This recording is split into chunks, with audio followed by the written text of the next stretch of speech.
To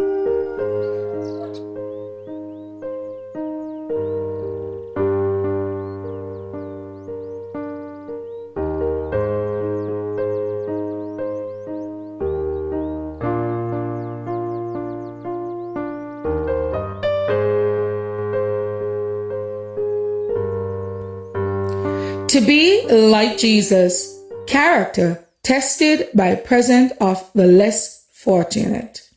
When thou cuttest down thine harvest in thy field, and hast forgot a sheaf in the field, thou shalt not go again to fetch it. It shall be for the stranger, for the fatherless, and for the widow, that the Lord thy God may bless thee in all the work of thine hands.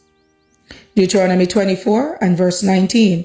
I saw that it is in the providence of God that widows and orphans, the blind, the deaf, the lame, and persons afflicted in a variety of ways have been placed in close Christian relationship to his church. It is to prove his people and develop their true character.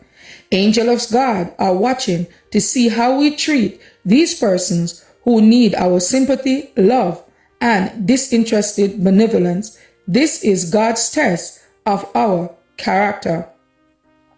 If we have the true religion of the Bible, we shall feel that a depth of love, kindness, and interest is due to Christ in behalf of his children, and we can do no less than to show our gratitude for his immeasurable love to us while we were sinners unworthy of his grace by having a deep interest and an unselfish love for the fellow believers who are less fortunate than ourselves.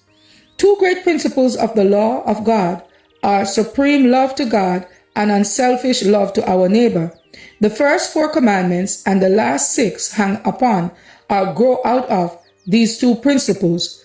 Christ explained to the lawyer who his neighbor was in the illustration of the man who had traveled from Jerusalem to Jericho and who fell among thieves and was robbed and beaten and left half dead.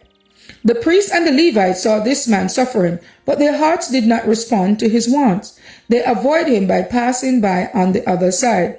The Samaritan came that way, and when he saw the stranger's need of help, he did not question whether he was a relative or was of his country or creed, but he went to work to help the sufferer because there was work which needed to be done. He relieved him as best he could, but put him upon his own beast and carried him to an inn and made provision for his wants at his own expense. This Samaritan, said Christ, was neighbor to him who fell upon thieves. The Levite and the priest represent a class in the church who manifest an indifference to everyone who need their sympathy and help. This class, notwithstanding their position in the church, are commandment breakers. The Samaritan represent a class who are true helpers with Christ and who are imitating his example in doing good. To be like Jesus, June 6. As for me and my house, we will serve the Lord. Thank you all for listening, and please join us once again tomorrow for your daily devotional reading. God bless.